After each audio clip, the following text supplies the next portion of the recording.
2차 전지 쪽이 지금은 저점 구간을 통과하고 있거나 좀 어려운 상황이긴 하지만 25년도에 모든 것들이 다 준비가 돼 있다는 걸 한번 검토해 보실 필요가 있다.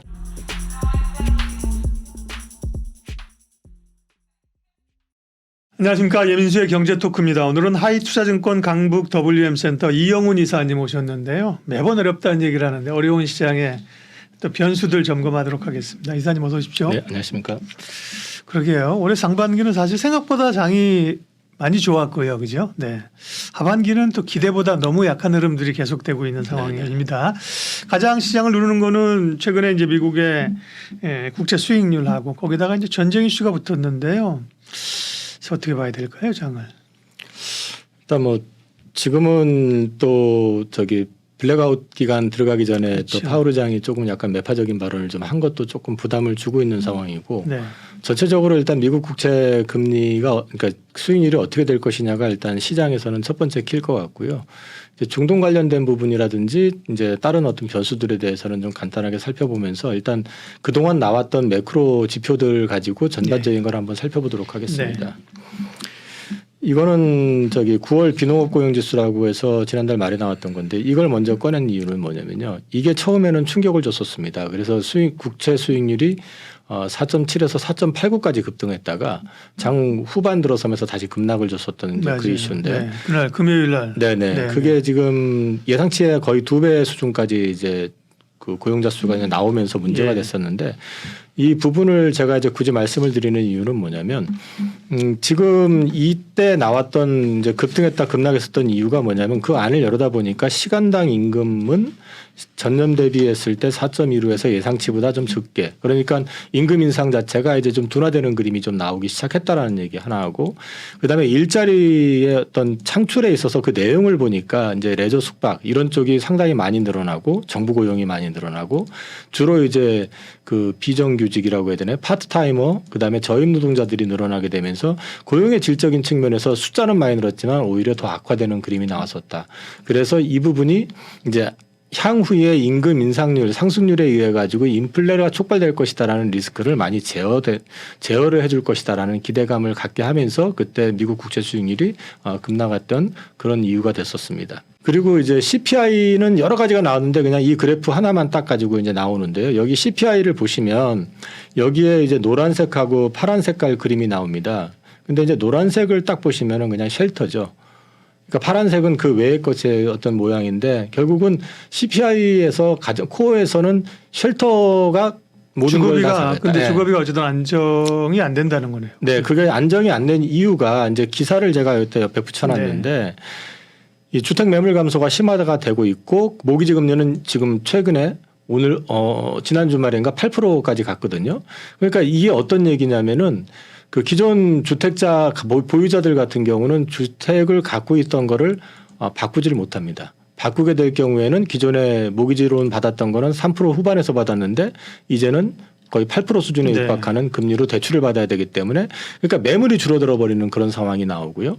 매물이 줄어드는 상황에서 그래도 구매자가 있으면 그 구매자들은 어쨌든 현금을 주고 살 수 있는 사람들은 가격을 올려서라도 사고 싶어 하기 때문에 거래가 없이 그냥 가격만 올라가는 그런 현상이 지금 나타나고 있다. 그래서 약간은 지표가 좀 왜곡되고 있는 측면이 있다라는 걸 좀 말씀드리려고 한 거고요. 여기 월스트리트 저널에 따르면 미국 기존 주택 매매가 410만 건으로 2008년 이후 소치를 찍을 수 있다 예상했던 것처럼 이제 거래가 없이 가격만 호가만 올라가는 그런 그림이 나오고 있기 때문에 이게 일정 시간이 지나가게 될 경우에는 현재도 그렇지만은 이제 서서히 금리를 못 견뎌 가지고 매물이 조금씩 나오면서 주택 가격도 서서히 꺾이는 그런 그림이 나올 수 있다. 그래서 쉘터는 조금 인내가 필요하긴 하지만은 지금 여기서 추가로 급등하는 것보다는 지금 고점선에서 좀 꺾일 가능성에 대한 얘기들이 좀 다시 나오고 있다는 걸 말씀드리고요.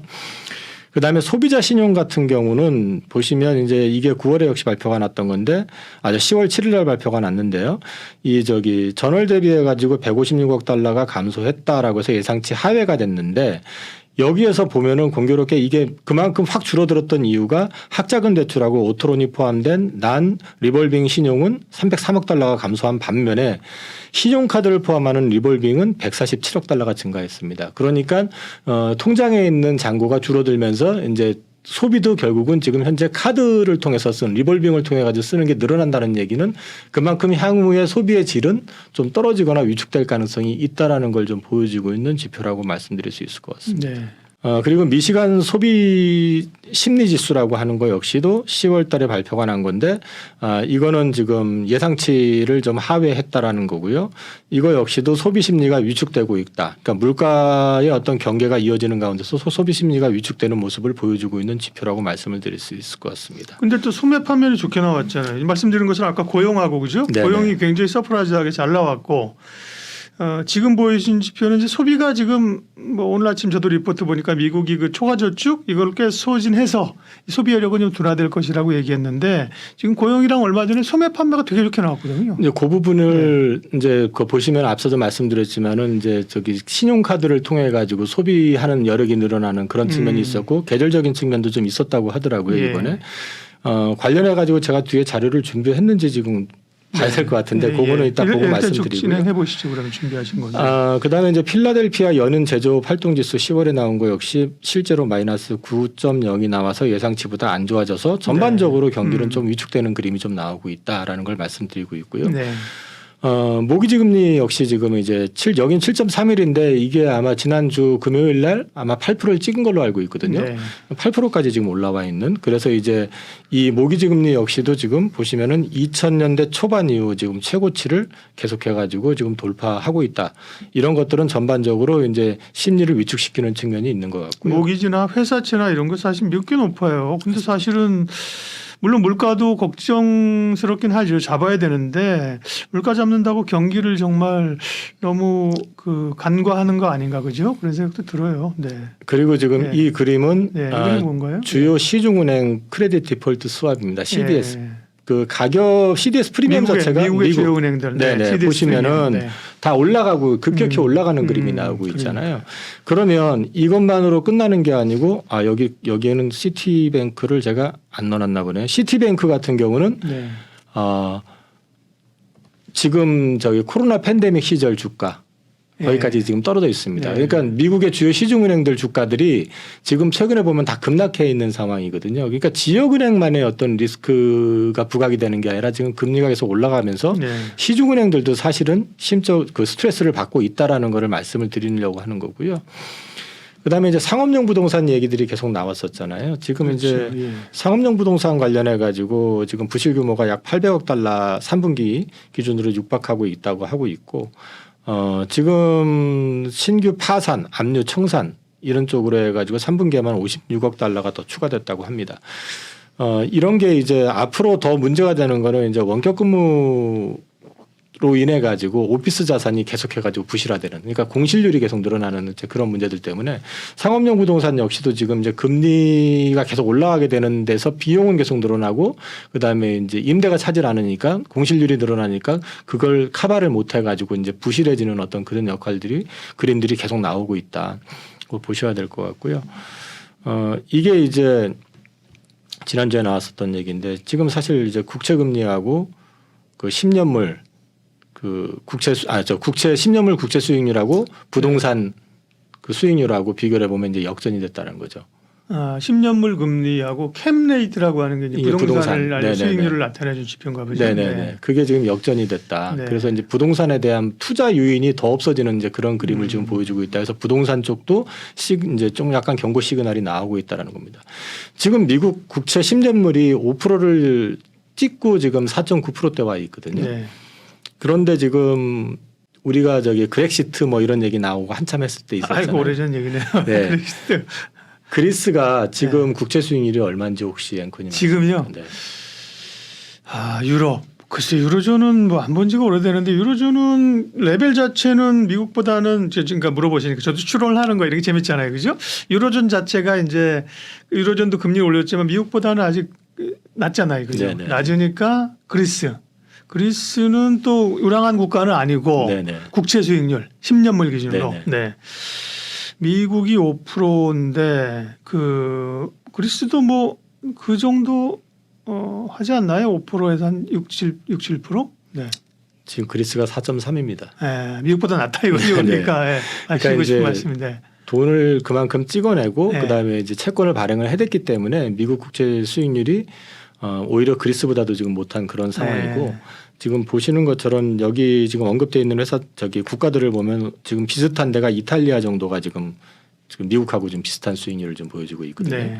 그러니까 이런 부분들은 이제 채권 쪽 시장이 물론 이제 수급에 대한 측면도 분명히 있지만은 좀 과매도 내지는 이제 쏠림 현상으로 인해 가지고 이제 그 수익률의 급등에 좀 베팅을 지금 많이 들어가 있는 상황 때문에 이런 것들이 나왔다라는 걸 말씀을 드리는 거고 이 부분은 이제 뒤집어 놓고 얘기하면은 뭔가 트리거가 나오면은 금리는 다시 한번 그렇죠. 재차 급락할 수도 있는 네. 그런 여건은 갖춰져 있다. 근데 이제 헤지 문제는 펀드들도 꽤 붙었다 그러더라고요. 네. 그러니까 지금 과매수돼 있는 그러니까, 거죠. 예. 과매수가 아니라 과매도가 돼 있는 그렇죠. 거죠. 예. 그래서 지금 이게 지난번에 한번 국채 수익률이 급락을 했었죠. 4.5까지. 그게 네. 이제 이스라엘하고 하마스 분쟁 터지면서 급락을 했었는데 그때는 이제 안전자산 심리에 뭐 이런저런 얘기가 그렇죠. 붙기는 예. 했지만 이게 지금 상당히 좀 좁은 길이죠. 확전이 돼버리게 되면 오히려 또 다시 네. 문제가 될 수도 있고 또 최근에 바이든 대통령이 또 이제 이스라엘 것까지 포함해서 지원금으로 1,000억 달러 예산안을 의회에다가 달라고 지금 요구를 했다 해가지고 그런 것들까지 좀 약간 부정적으로 작용을 하면서 국채가 재차 올라가 있지만 약간은 지금 과매도되어 있는 상태인 거는 맞다. 그래서 그 전환의 트리거가 뭔가에 대한 부분은 계속 고민을 해야 될 것 같다는 거고요. 미국 10년물 국채 제가 이거 주말에 이제 출력을 했던 건데 보시면 지금 점선으로 표시가 되어 있는 부분들이 이제 그게 상당한 저항선으로 작용이 될 가능성이 있고 저거를 돌파를 해버렸을 경우에는 이제 추가적으로 더 올라갈 수 있는 여지도 있는데 현재는 일단 5% 찍고 지금 밀려가지고 기고 있지만 이 옆으로 지금 이 점선을 쳐놓은 거를 옆으로 쭉 보시면은 이게 지금 2000년에서 그러니까 2001년부터 시작해서 2006년도까지 2008, 9년도까지 그때가 보통 한 그 정도 4.9, 5% 그 정도 선을 유지했었던 시기이기 때문에 이게 어떻게 돌파가 될 것이냐 아니면 여기서 저항을 받고 내려갈 것이냐에 따라서 향후에 좀 장세의 흐름이 좀 달라질 가능성이 있다. 그래서 지금이 상당히 변곡점이 될 가능성도 있는 구간이다라는 걸 일단 말씀을 좀 드리려고 합니다. 네. 지금 이게 이제 5%도 찍고 다시 이제 내려왔던 그 국채 수익률에 대해서 그래프로 좀 보여드린 거고요. 이게 지금 점선으로 표시된 게 아까 그 말씀드렸던 네. 그 선입니다. 지금 레벨입니다. 네네. 대충 레벨이네요. 예. 네. 일단 앞으로 그러니까 제가 지금 말씀드리고자 하는 요점은 겉보기하고는 다르게 그다음에 연준에서 얘기하는 거 다르게 미국도 내부적으로는 문제가 지금 굼고 있다라는 얘기고요. 그러게요. 지금 잠깐 끊으면 그동안에 지금 지표들이 좋게 나왔잖아요. 네네. 표면적으로 좋게 나오는 것 같으니까 미국 경제가 너무 탄탄하다. 그죠? 소비 좋고 고용 좋고 뭐 그래서 이제 금리 계속 올려야 되고 미국 경제만 전 세계 가운데서도 이제 성장률 이번 주에 나오겠지만 성장률도 표면적으로 괜찮고요. 네네. 미국만 탄탄한 것 아니야? 그래서 금리를 이제 못 내리는 거 아니야 그러는데 지금 오늘 보여준 지표들은 상당히 좀 불안한 내용들을 지금 그러니까 보여주셨단 말이죠. 예. 미국도 그렇게 편하지는 않다. 이제 그거를 좀 먼저 보여드리려고 했던 거고요. 네. 그래서 뭐 지금 이제는 뭐 11월 달에는 금리 뭐 동결은 다 기정사실화 됐잖아요. 예, 지금 이제 12월 달에 올리네 만의 얘기가 있긴 하지만 현실적으로 봤을 때는 지금 추가로 올리는 거는 그렇게 쉽지는 않을 거다. 그 다음에 이제 미국이 앞으로 이제 그 QT를 지금 현재도 계속 하고 있지 않습니까? 지금 근데 이제 그렇죠. 월스트리트 저널에서는 사실 QT 중단에 대한 검토 얘기도 사실 나오기는 했었습니다. 근데 아직까지 연준에서는 QT 중단에 대한 얘기는 나오지 않고 있고 문제는 지금 미국 정부가 이제 예산안 합의가 지금 아직 안 된 상태이지만 그 와중에 지금 공화당은 작년 대비 예산을 줄여라고 요구하고 있고 민주당은 오히려 거기에 더해서 바이든은 지금 1,000억 달러를 더 요구하고 있는 상황인데 그렇죠. 예. 연간 지금 미국의 재정 적자가 한 2조 달러 정도 된답니다. 1,000억 달러면 5%거든요. 그걸 더 달라고 하는 거는 저희가 볼 때는 그냥 바이든이 이스라엘을 끼워놓고 베팅을 한 거다. 그러니까 이스라엘에 대해서는 사실 유난히 좀 적극적이잖아요, 미국이. 미국의 뭐 그 핵심 지도부들이 다 유태인들이니까 그죠? 네, 월가 쪽 그러니까요. 관련도 다 그렇죠. 돼 있고 네. 하니까 아. 그 부분이 이제 공화당 입장에서 이제 어떻게 받아들이냐. 네. 나 못해라고 그냥 선을 긋기도 애매하고 예. 근데 절충점을 좀 찾으려고 할 수 있는 어떤 하나의 그 패가 아닌가 하는 생각이 들어요. 네. 그걸 다 받겠다 이게 아니라 이제 그걸 줄이는 대신에 뭐 기존 예산을 갖다가 이제 거의 줄이지 않고 간다든지 뭐 이런 식으로 이제 바이든은 좀 수를 노리고 일단은 베팅을 한 것 같다는 느낌이 들고요. 지금 현재 이거 미국 국채가 약한 가장 큰 이유 중에 하나는 미국의 어떤 기관들이 지금 채권을 그 금융위기 이후로 시가평가제를 도입하고 있거든요. 그러니까 과거에는 채권을 사가지고 30년물을 사게 될 경우에는 그냥 액면 그대로 매입 단가 그대로 네. 해가지고 쭉 갔었는데 지금은 그걸 시가평가를 하게 되니까 지역은행들이 그래가지고 박살이 났던 건데 지금은 그러다 보니까 사실 이제 30년물, 20년물 이런 장기물 같은 경우는 주로 보험사라든지 이런 이제 금융기관에서 사야 되는데 사지를 않아요. 그게 이제 또 그 차손이 나버리게 될 경우에는 그거를 자본으로 메울 수 있는 방법을 찾아야 되기 때문에 사실 이런 부분들에 대한 또 딜레마가 사실 있다라는 거. 그래서 지금 현재 기관 매수세들이 약화된 측면, 지금 또 글로벌로 봤을 때도 일본이 지금 미국 국채를 사줄 환경은 또 아니거든요. 엔화가 지금 약세를 계속 보고 있는 상황에서 사줄 수 있는 상황은 아니고 중국이 사줄 리도 그렇죠. 그러니까 이런 부분에 있어서는 사실 이제 미국도 돈 찍어내 가지고 일방적으로 자기네들이 쓰고자 하는 돈을 막 썼던 그런 환경에서는 어느 정도 좀 한계에 봉착하는 어떤 그런 그림은 나오는 것 같다. 그러면 여기서는 이제 앞으로 그 국채 수익률이 급락할 수 있는 어떤 베이스가 될 수 있는 거는 일단은 연준에서 그 11월 달에 금리 동결을 하면서 향후 이제 가이던스를 제시할 때 조금 완화적인 얘기를 해준다든지 그 다음에 이제 11월 17일 날이 아마 예산안 그 45일 임시 예산안 쓰는 그 마지막이고 이제 정부 셧다운이 그때까지 안 되면 나오는데 최근에 그 친 트럼프 강경파였던 사람 하나가 하원 의장 나왔다가 네. 이제 결국 포기했거든요. 네. 오히려 이제 투표할수록 반대표가 늘어나가지고 네. 그리고 또 지금 저도 사실 그 왜 그랬을까 하고 이해가 잘 안 되는데 메카시라는 사람 자체가 민주당 입장에서는 같이 가기에 그렇게 불편한 사람은 아니었는데 상당히 네. 합리적인 사람이었는데 어쨌든 민주당이 전부 그때 찬성표를 던져버리면서 그렇죠. 이제 쫓아냈잖아요. 그렇죠. 네. 다시 한번 그런 어떤 계기가 만들어지면 현실적으로 봤을 때 메카시 이상은 없어 보이는데 조금 유화적인 사람을 다시 그 하원 의장으로 앉힌다든지 이러면서 조금 이제 그림이 좀 만들어지면 조금 생각보다는 금리 자체가 좀 이제 슬로우 다운 될 가능성이 좀 있지 않겠느냐 하는 부분이 있고 그 다음에 지금 이제 항상 얘기 나오고 있는 게 이스라엘하고 하마스의 분쟁 격화로 인해 가지고 이게 확전 가능성, 이란이 개입하는 부분 이런 부분들에 대해서 이제 이렇게 될 경우 유가 급등해버리고 여러 가지로 막 복잡해질 거다라고 기대를 하고 이제 우려를 하고 있는데 실제로 지금 유가를 보시면 생각보다는 급등을 하지는 않고 있어요. 맞아요. 예. 그 다음에 확정 가능성 때문에 그런지 모르겠지만 이번에 오늘인가요? 또 추가적으로 항공모함 한 대가 더 갔어요. 맞아요. 예. 그렇게 되면은 이제 그게 다 경고 시그널이기도 하고요. 지금 미국이 이번에 어쨌든 내년 선거를 앞둬서 그러는지 지금 객관적인 역할은 잘해주는 것 같아요. 그래서 네. 이스라엘도 심정은 이해하는데 네네네. 조심해야 돼. 네. 그죠? 뭐 다음 계획이 있어? 이렇게 누르고 이란이나 이런 쪽도 상당히 군사적으로 경계하면서 그죠? 그런 그 목소리를 적절히 내주고 있는 것 같아요. 네, 그리고 이번에 실패하면은 바이든 재선은 사실상 그러니까. 쉽지 않을 수 있기 예. 때문에 이제 바이든이나 민주당 입장에서는 적극적으로. 네, 어떤 식이든 이거를 이제 풀어 나가야 되는 네. 그런 입장이겠죠. 그래서 지금 확전 가능성이 일정 부분 제어가 된다면 그리고 지금 현재까지 이란을 보면 이란은 지금 히잡 그 안 쓴 여인 그때 그러니까 죽은 것 때문에 또 난리가 나고 시위가 난 상태이기 때문에 이란 역시도 사실은 내부적인 문제 때문에 전쟁에 본격 개입하기는 그렇게 쉽지는 않을 것 같다. 네. 그래서 이게 시간이 지나면서 이달 말 다음 달 초가 되기 시작하면서부터 다음 달에 또 에이펙 정상회담에서 시진핑이랑 바이든이 지금 정상회담하는 걸로 일단 지금 현재까지는 알려져 있는 그렇죠. 상황이죠. 예. 그러니까 이런 것들이 조금 맞물려주면 이달 말 다음 달 초 들어가면서부터는 일정 부분 좀 반등의 어떤 기회는 나올 가능성도 있지 않을까. 그거는 이제 국채 수익률의 네. 하락을 일단 염두에 두고 말씀을 드리는 거고요.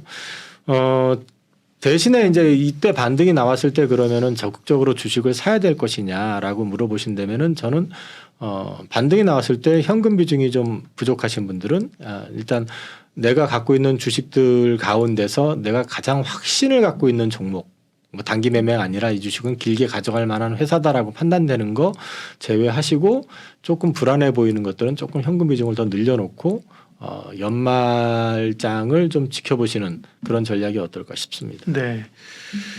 뭐 장 자체가 사실은 전체적으로 약하긴 하지만요. 섹터별로 또 고민해야 될 게 있어서 주요 섹터 현황 쭉 분석을 정리를 좀 하도록 하겠습니다. 먼저 사실은 뭐 제일 오래 관심이 있었고 지금도 심정적으로 관심 있는 거는 투자자들이 2차 전지겠지만 네. 우리가 객관적으로 봤을 때는 사실은 반도체가 제일 많이 얘기가 나오고 기대가 있어서요. 네. 반도체 얘기 좀 해주세요. 그나마 좀 기대가 높은 쪽이 반도체인 것 같습니다. 네. 일단 반도체 관련해 가지고는 그 전부터 계속 말씀드렸던 게 이제 3분기가 바닥이다. 네. 이제 그러면서 3분기에 수요와 공급이 역전될 것이다. 그리고 이제 보통 그 역전폭이 수요가 한 5%에서 7% 정도 초과가 되면서 이제 가격이 고정가 협상이 4분기부터는 인상이 본격화되기 시작할 것이다라는 전망을 해왔었고요.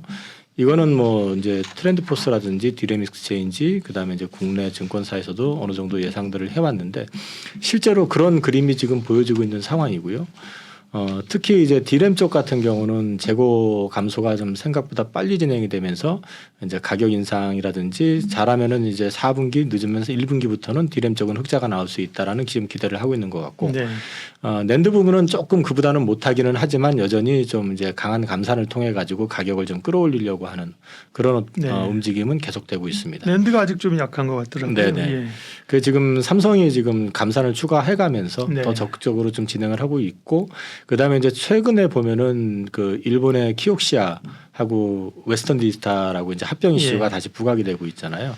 물론 합병을 하게 되면 아마 그 회사가 1등이 될 거고 삼성이 2등이 될 거긴 하지만 강자들이 이제 하나가 준다라는 거는 그만큼 또 경쟁이 조금 둔화될 수 있는 그런 여지도 좀 있기 때문에 나중을 놓고 봤을 땐 나쁜 건 아닐 것 같다라는 생각을 좀 하고 있고요. 낸드 같은 경우는 이제 감산 효과는 아직까지 본격화되어 있지는 않지만 감산 규모가 이제 계속 커지고 있다. 그래서 지금 시장에서 예상하고 있는 건 4분기에 한 5 내지 10% 정도 가격 상승. 지금 4분기니까요. 아마도 이제 그 예상을 지금 하고 있는 것 같은데 문제는 수요 증가한 흔적은 없다. 그러니까 철저하게 공급 조절에 의한 것이다라는 걸 말씀을 드리고 있고요.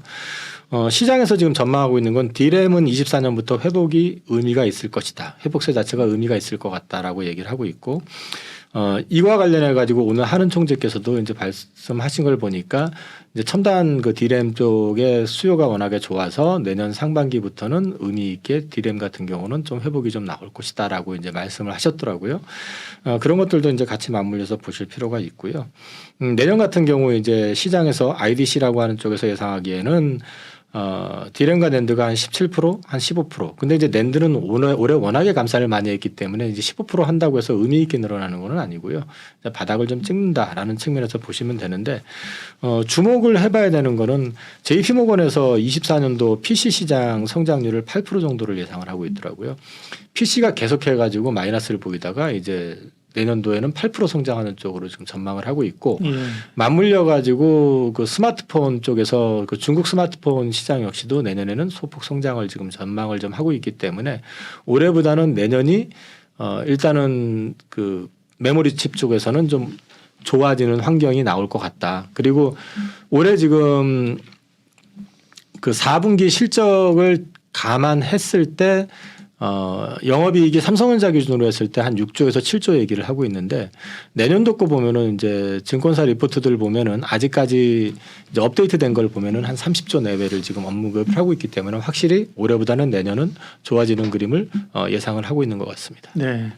결국은 근데 보면 사실은 PC는 누가 PC 쓰겠나 싶은데 생각해 보니까 사실 이제 노트북 같은 건 또 써요, 그죠? 이 스마트폰이나 태블릿만 일하지 않잖아요, 그죠? 사무실에서 네네네. 쓰니까 이게 교체 수요가 조금 있을 수 있고, 근데 휴대폰은 이전만큼 진짜 안 바꾼단 말이에요. 네네, 내구성도 좀 생기고 그 전에는 한 2년 쓰면 이게 버벅거렸잖아요, 네네네. 그죠? 근데 요즘은 뭐 한 3년 써도 그죠? 괜찮으니까 그런 것 같고, 그 다음에 이제 경기가 좋아지면서 투자가 일어나서 이제 서버 이런 쪽에 좀 늘어나줘야 될 것 같고 가장 그래도 확실한 성장이 있는 건 지금 이제 HBM 아닌가요? HBM?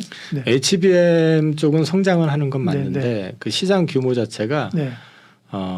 삼성이나 하이닉스의 펀더멘탈을 바꿀 정도는 아니다. 그러니까 지금 하이닉스 같은 경우는 HBM 덕에 적자폭을 상당히 많이 줄인 건 사실인데 네. 이제 사실 삼성전자 같은 회사는 지금 연간 아까도 말씀드렸지만 영업이익이 뭐 3, 40조 많이 나올 땐 60조까지 나오는 회사고 하이닉스도 많이 나올 땐 15조 이상 나와야 되는 그런 회사인데 거기에서 일정 부분 그러니까 하방을 제어해주면서 기대값을 가져갈 수 있는 거는 맞는데 이게 저기 전체 어떤 펀더멘탈을 바꾸기에는 아직은 시장이 작다. 네. 2027년 기준으로 봤을 때 30조 내외 정도 봤던 것 같거든요.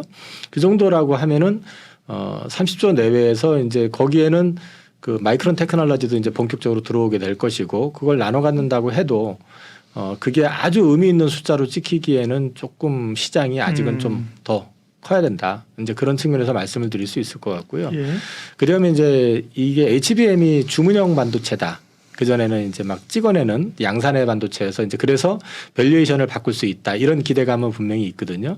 근데 이제 이게 지금 현재는 빅3 위주로 시장이 재편된다는 전제 하에서는 의미가 있을 것 같기는 해요. 근데 이제 이 부분이 얼마만큼 커질 수 있을 것이냐 하는 부분도 한번 보실 필요는 있다. 이제 제가 한 가지 말씀드리고 싶은 거는 지금 이제 AI 칩 관련해 가지고 지금 엔비디아 같은 경우는 그 최고 사양뿐만 아니라 조금 떨어지는 사양도 중국 수출이 이제 전면 중단이 되는 그런 예. 측면이 분명히 있고요. 그러면 그 부분에 대한 이제 감소폭을 AMD나 다른 데서 다 커버해 줄 수 있을 것이냐 하는 부분도 보셔야 될 문제고 물론 이제 HBM이 여러 가지 이제 앞으로 그 설계형 반도체에 다 탑재가 돼 가지고 이제 어떤 기업 그 내용을 바꿀 수 있는 어떤 그런 그림은 나올 수도 있겠지만은 현재까지 보여지는 것만 놓고 봤을 때는 당장에는 이게 아주 의미 있는 숫자가 찍히기는 조금 이르지 않느냐 싶은 생각을 저는 하고 있습니다. 네. 오히려 저는 사실 기대했던 게 저번부터도 말씀을 드렸지만 뉴 디바이스가 출현이 돼 가지고 네. 그게 시장에 관심을 새로운 끌고 수요를 창출하는. 네, 그 추요를 끌어내줘야지만이 삼성이나 하이닉스는 그때 본격적으로 주가의 어떤 흐름이라든지 이런 게 나오지 않겠느냐. 그런 측면에서는 내년에 이제 지켜봐야 되는 게 지금 애플이 그 스마트폰에다 다 AI를 탑재하는 거 이 얘기가 잠깐 기사화됐는데 이게 이제 어떤 원리에 가지고 진행이 될 건지는 좀 지켜봐야 되겠지만 만약에 그게 어떤 또 다른 어떤 수요를 창출할 수 있는 하나의 계기가 될지 여부도 보셔야 될 것 같고 또 하나는 이제 그 전부터 말씀드렸지만은 저는 새로운 XR 기기 이게 이제 그 비전 프로라고 일단 애플에서 이제 명명을 했었고 그게 아마 내년 초반에 나올 건데 이거를 주목하고 있는 거는 그거의 숫자 자체도 중요하지만 그게 시장에서 바람을 일으키게 될 경우에는 당연히 삼성이나 경쟁사들도 거기에 뛰어들 수밖에 없을 거고 그게 이제 창출을 어디까지 연결을 시켜서 보야 되냐면 그쪽에서 만들어내는 시장은 기존에 우리가 몇 년 전에 했다가 사그라들었던 메타버스 시장까지 연결이 될 수도 있다. 그래서 이제 그 부분이 어떻게 시장에서 반응을 하는지 그거를 오히려 주목해 보실 필요가 있지 않을까 싶습니다. 네. 반도체에 관한 이야기, HBM 얘기도 뒤쪽에다 준비를 해주셨는데 제가 미리 여쭤봤군요. 그러면 반도체는 지금 그럼 어떤 전략? 그러니까 기본적으로 시장에 대한 뷰는 반등이 좀 올 수 있는 구간이지만 반등이 온다고 해서 있는 걸 실는 게 아니라 일단 좀 줄여놓고 다음 스탠스를 좀 보자고 하셨잖아요. 기본 스탠스가. 반도체는 이제 내년이 좋아진다고 하면 그게 지금 어느 정도나 반영된 것이냐, 미리 좀 사야 되는 것이냐. 네, 반도체에 대한 전략은요. 일단 저는 반도체 쪽에서 특히 이제 삼성전자나 하이닉스는 사실은 지금 HBM 효과 때문에 주가들이 상당히 많이 올라와 있고요. 삼성전자 기준으로 했을 때는 이제 내년 실적의 어떤 개선이라든지 그다음에 업황이 바닥에서 돌아서는 그림, 그다음에 이제 지난번에 논란은 있었지만 HBM이 엔비디아에 들어가냐만의 얘기가 있긴 했지만 그게 완전히 드롭된 건 아니라고 하는 것 같더라고요. 그렇게 본다고 하면은 오히려 이제 삼성전자 같은 주식은 환율이 지금 1,350원대 중반, 60원대 왔다 갔다 하고 있는데 만약에 국제 수익률이 이달 말 다음 달 초 되면서 아까 말씀드렸던 어떤 변화의 트리거에 의해서 좀 완전히 좀 개선이 된다고 하면은 저는 우선적으로 그 외국인들이 사들어올 때는 삼성전자 쪽으로 들어올 가능성이 높다. 일단 업황의 바닥. 턴어라운드 가능성 이런 것들이 같이 맞물려 있고 그다음에 내년 실적 개선에 대한 기대감 이런 것들이 맞물리면은 삼성전자 같은 게 오히려 8만 원을 돌파하기는 쉽지는 않을 것 같긴 한데 그래도 지금 구간에서는 조금 매력적인 구간으로 좀 접근이 가능할 수도 있지 않겠느냐. 저는 이제 일단 그렇게 보고 있기 때문에 눌릴 때마다 오히려 삼성전자는 조금 관심 가져보셔도 괜찮을 것 같다. 네. 그렇게 말씀드릴 수 있을 것 같습니다. 이영훈 이사님과 주요 섹터 분석하고 있습니다. 가장 관심이 높은 반도체 얘기했고요. 다음 조선인데 조선이 지난주도 뭐라 그럽니까? 빅사이클이 온 것처럼 주가도 가고 실적이 좋을 것 같더니만 또 뭐 상당히 그런 기대감을 무색하게 좀 주가가 밀립니다. 뭐가 변화가 있는 건가요? 상반기에는 사실 2분기까지 이제 일회성 비용이 다 떨어질 것이고 예. 그러면은 3분기부터는 좀 고가에 수주한 이제 선박에 대한 공사가 시작이 되고 하면서 매출로 좀 인식이 되고 그러면서 이제 이익이 본격적으로 개선이 될 거라고 이제 기대를 했었는데 노이즈가 좀 발생이 됐던 게 뭐냐면은 네. 외국인 노동자의 그 업무 효율성의 문제가 좀 발생이 됐습니다. 이게 이제 어떤 말씀이냐면은 아무래도 우리나라 사람들이 이제 손재주가 좀 좋잖아요. 그러니까 손에 어떤 숙련도라든지 이런 것 차이도 있고 그다음에 예. 또 하나는 언어적인 장벽도 좀 있는 것 같아요. 그러니까 이제 제가 이제 직접 가서 확인한 건 아닌데 이제 그쪽 근처에 계시는 분들 통해 가지고 이제 확인해 본 결과로는 한 10여 개 국가에서 사람들이 와서 지금 예. 이제 참여를 하고 있다고 합니다. 이제 기존에는 뭐 이게 정착이 돼 있었으면 몰라도 업황에 앉아서 인력을 많이 줄은 상태에서 그죠? 네네. 일자리가 부족하니까 외국인 고용자 늘려달라 뭐 이러면서 늘렸으니까 그분들이 적응하는데 그죠? 뭐 이런 그게 이제 있겠죠. 언어도 그렇고 기술련도 그렇고 그 바벨탑의 후유증인데 언어는 그런 것도 있군요. 네. 네, 그래서 이제 그런 것들 때문에 아무래도 업무 효율성이 좀 떨어지다 보니까 예. 진척도가 떨어지게 되고 의사 전달에 좀 이제 문제가 좀 있고 하다 보니까 근데 결국은 이건 다 시간이 해결해 줄 문제라고 보기는 하는데 그게 있고요. 그다음에 두 번째는 우리나라 같은 경우는 이제 특히 이제 인건비 관련해 가지고 외국인 노동자들도 국내 노동자들하고 똑같이 처우를 해줘야 되는 상황이니까 예. 이 인건비 문제가 생각보다 이제 좀 많이 부각이 돼서 비용이 좀 이제 많이 발생이 되는 그래서 예상했던 것보다는 실적들이 다 안 좋게 나올 것 같습니다. 일단 그래서 3분기가 실적이 전반적으로 이제 가이던스보다 많이 하회할 가능성에 대해서 언급들을 하고 있고요. 일부 회사는 여전히 적자를 볼 가능성에 대해서 이야기가 나오고 있습니다. 그 대신에 이제 보면은 수주잔고 기준으로는 현대중공업그룹 같은 경우는 이제 100%를 넘어선 상태로 보여지고 그다음에 이제 지금 카타르발 이제 2차 수주 이슈가 있는데 그거와 관련해 가지고 그 한화오션하고 이제 삼성중공업 이쪽에서 이제 추가적인 경쟁이 좀 있는 것 같습니다. 근데 이제 요거 관련해 가지고 향후에 일단 말로는 지금 이제 삼성중공업까지는 100% 될 것 같고 이제 한화오션은 저가 수준은 안 한다라고 이제 선언을 한 게 뉘앙스가 조금 다르기는 한데 아무튼 수주 관련해 가지고는 100%는 채우지 않을까라고들 시장에서는 기대를 하고 있는 것 같고요. 그다음에 이제 그나마 다행인 건 신조 성과가 계속해서 오르고 있습니다. 지난주에도 마찬가지로 올랐고요.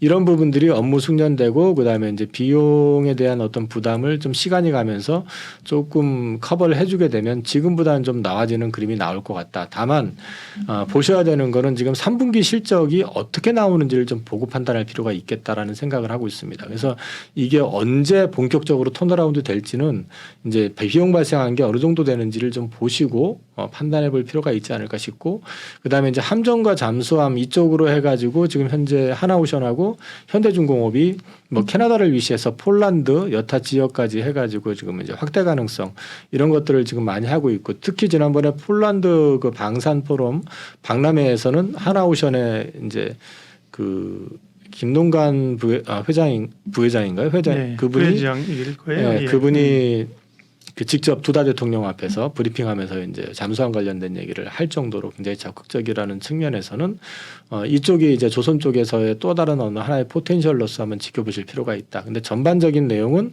이번에 실적 발표 나오는 걸 보시고 예상치 대비 어느 정도 빠지고 그 다음에 이제 그게 앞으로 어떻게 이제 변화가 있을 것인지에 대해서는 조금 지켜보시면서 대응하실 필요가 있지 않을까 싶습니다. 아니면 분기 실적이나 그런 노이즈나 뭐 이런 거는 이길 수 있다고 보는데 그게 소위 좋아진 업황의 훼손이냐 아니냐 그게 이제 궁금한 건데 그런 추세적인 업황이나 수익성의 훼손까지는 아니라고 보시는 일단 거군요. 수주 잔고는 27년까지는 다 차 있고요. 네. 그다음에 이제 카타르발뿐만 아니라 추가적으로 LNG 캐리어선 같은 경우는 미국 쪽 프로젝트라든지 이런 또 저 모잠비크 쪽이라든지 이런 쪽에서 계속해서 계획이 되고 있는 상황이고 지금 이 유럽 쪽이 지금 결국은 LNG를 안 쓸 수가 없잖아요. 러시아를 통해서 받는 거는 사실상 이제 거의 불가능한 상황이라고 본다 그러면 이쪽에 대한 프로젝트는 유지가 될 것이고 그다음에 이제 탱크하고 상선 쪽 그쪽 역시도 지금 교체 수요는 있습니다. 교체 수요는 있는데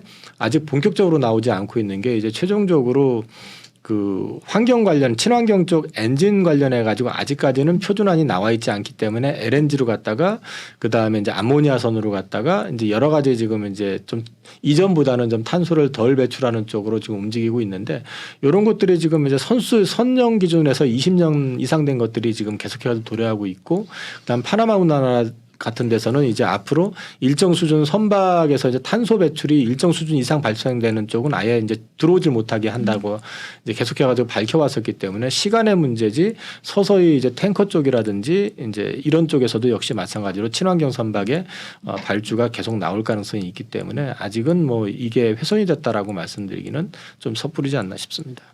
다음은 방산인데요.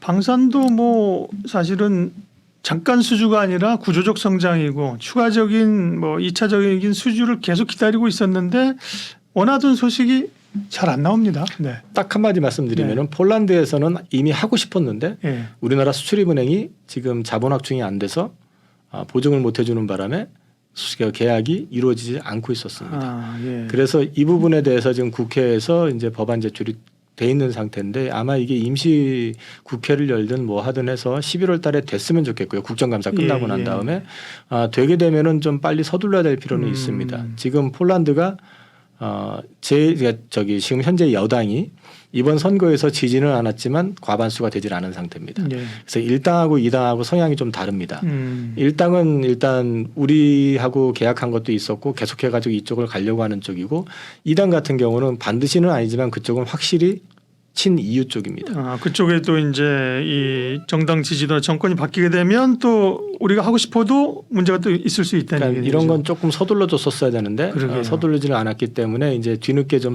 이제 부랴부랴 뭐 법안 제출하고 이러시니까 네. 빨리 서둘러 주시는 게 맞을 것 같고 그렇다고 해서 지금 뭐 마냥 비관할 필요는 없는 건 지금 최근에 이제 제3당이 있어요. 이게 여기가 아마 캐스팅 보트를 아마 이제 행사를 하게 돼서 어느 예. 쪽으로 붙느냐에 따라서 이제 그 여당 야당이 갈릴 것 같은데 여기서 지금 안을 내놓은 걸 보면은 그 국방비는 증액하는 거 그대로 유지하는 쪽으로 가고 있기 때문에 일단은 뭐 최악은 아니다. 근데 이제 아무튼 그런 변수는 잠복돼 있다. 그래서 좀 우리는 이 부분에 대해서 좀 국가적인 차원에서 수출을 통해 가지고 우리가 가져갈 수 있는 부분들은 그러게요. 최대한 좀 맞춰주는 게 좋지 않겠나. 사실 1차가 지금 17조 원 계약을 했었지만 2차는 지금 최대 30조까지 예정이 됐었던 부분인데 예.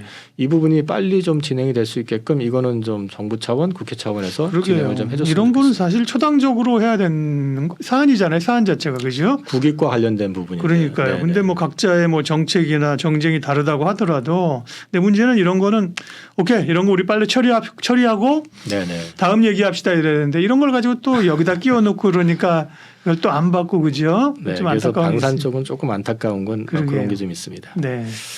그 다음에 이제 뒷부분은 제가 좀 짧게 간단하게 좀 말씀을 좀 드리겠습니다. 네. 일단 트럼프 다시 집권해도 IRA든 기후 관련 정책 폐기 힘들 거다라고 이제 그 로이터에서 주최했던 임팩트 컨퍼런스에서 이제 이런 얘기를 지금 언급을 했고요.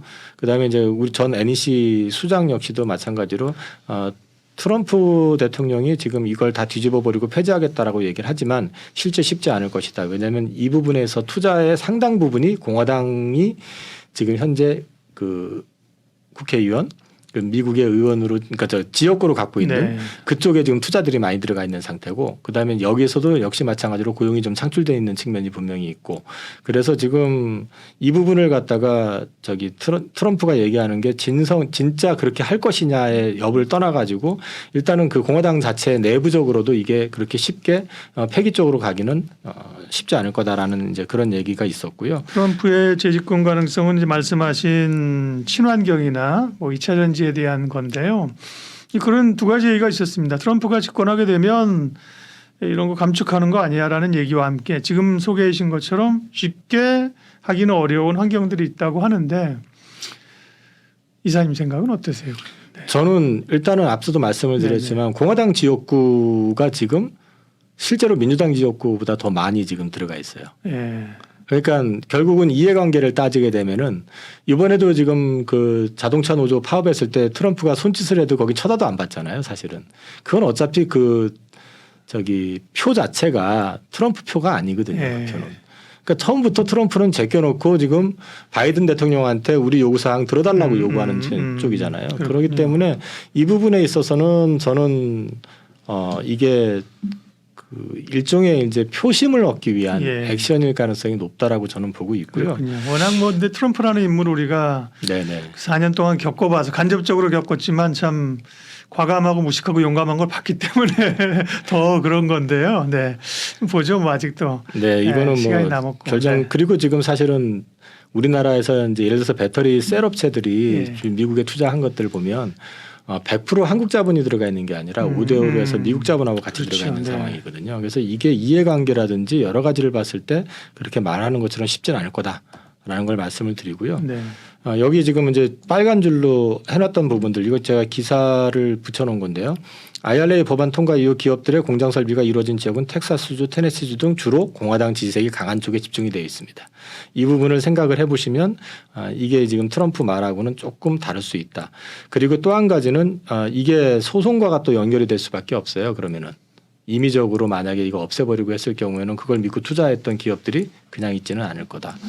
아니 뭐 소송 신경 쓰나요? 뭐 의회도 쳐들어가는 사람인데 하지만 트럼프 대단하긴 해요. 네네. 아유, 네. 그리고 이제 저 탄산리튬 관련해 가지고 예. 반등을 줬다가 다시 이제 급락을 했는데 리튬 가격이 이제 2차 전지 하락에 상당한 양극재 특별히 이유로 네네. 지목되고 있죠. 예. 근데 이제 이 부분에 있어서 보셔야 되는 거는 지금 그 선물 가격은 또 재차 급등했다가 급락을 했는데 현물 네. 가격은 꾸준히 좀 올라오고 있습니다. 그 이유가 지금은 이거 생산원가 수준이에요. 리튬 탄산 리튬 기준으로 예. 했을 때. 그래서 여기서 추가적으로 더 급락할 가능성은 제한적이다. 물론 더 빠져가지고 원가 이하로도 팔 수도 있겠지만 지금 제가 자료 조사한 거에 의하면은 10월 달에만 한 2천 톤이었나 그 이상 지금 감산 그러니까 생산을 줄여버리는 그런 전략으로 지금 이제 나가려고 하는 것 같습니다.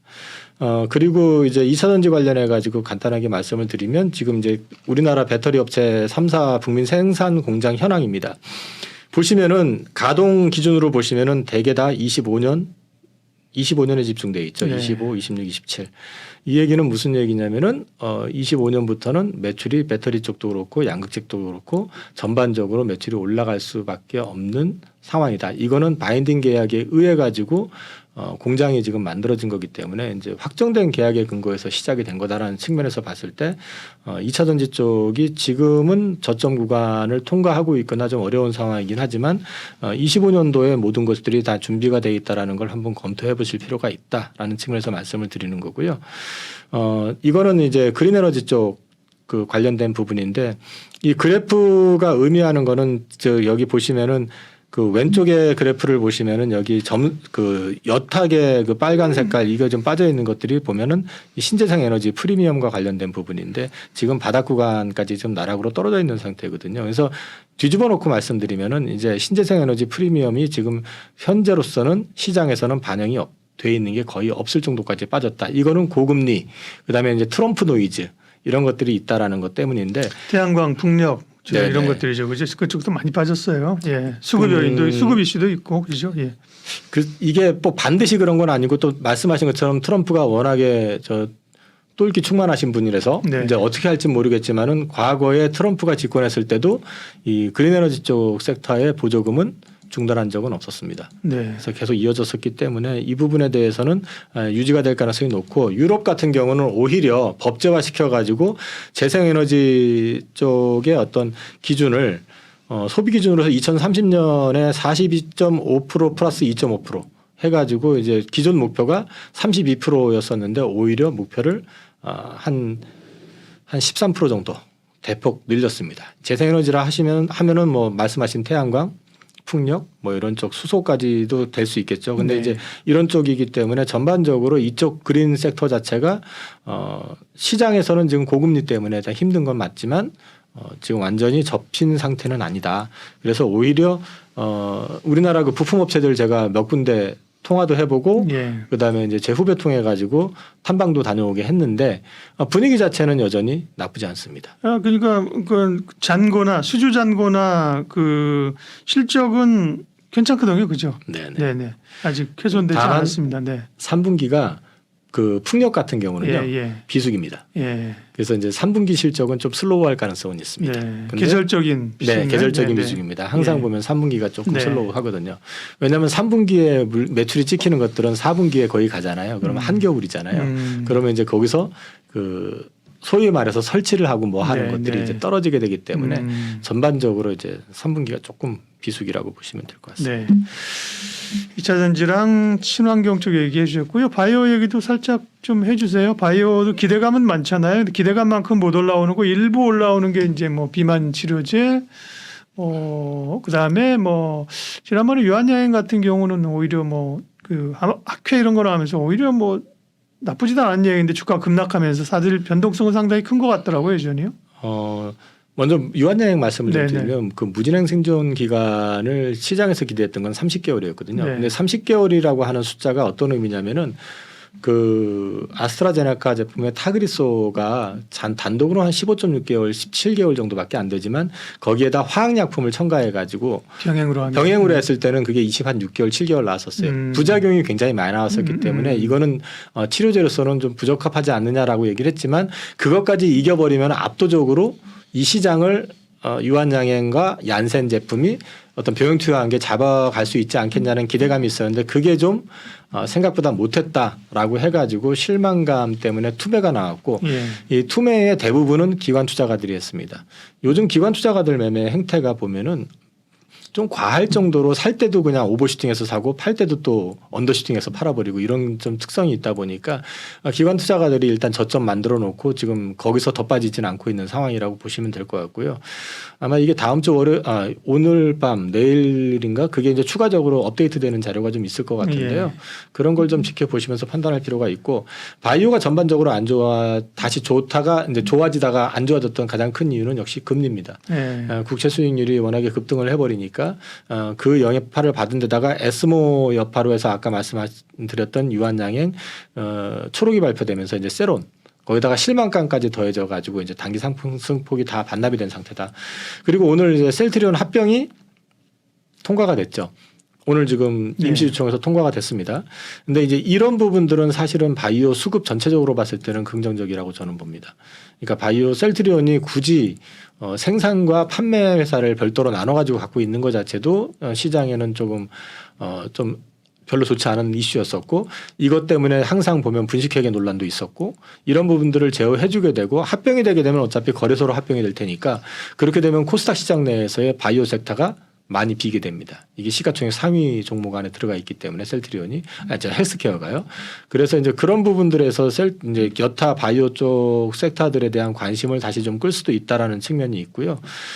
그 다음에 이제 이번에 유한양행도 이제 추가적으로 업데이트가 필요할 것이고 그다음에 남은 건 이제 알테오젠 관련해서 머크 그 독점 계약 이슈, 그다음에 한올바이오파마 이제 중국 쪽에서 판매 승인 여부 이슈 그게 아마 연말 연초쯤에 나올 것 같고요. 그다음에 유한양행 이제 업데이트되는 그런 부분들도 한번 지켜보실 필요는 있을 것 같고 중요한 거는 이제 금리가 어느 정도 안정이 돼야지 다시 자리를 잡을 겁니다. 그래서 이제 그런 금리의 어떤 향배를 좀 지켜보실 필요는 있다. 근데 바이오 투자 같은 경우는 저는 여전히 올해 내년 어쨌든 금리의 어떤 그 연준의 어떤 추가 금리 인상 가능성은 거의 제한적이라고 본다고 하면 미국채 시장에서의 어떤 노이즈 그다음에 이제 매물 과다 이런 부분들에 대한 것들이 이달 말 다음 달 초 들어가면서 어떻게 잡히는지를 지켜보시면서 바이오 쪽 섹터는 조금 관심을 다시 한번 저점에서 가져보셔도 괜찮지 않을까 싶습니다. 네, 반도체 2차 전지를 포함해서 시장에서 주목할 만한 혹은 관심 있는 주요 섹터들 점검했습니다. 하이투자증권 강북 WM센터 이영훈 이사님 오늘 함께해 주셨습니다. 고맙습니다. 감사합니다.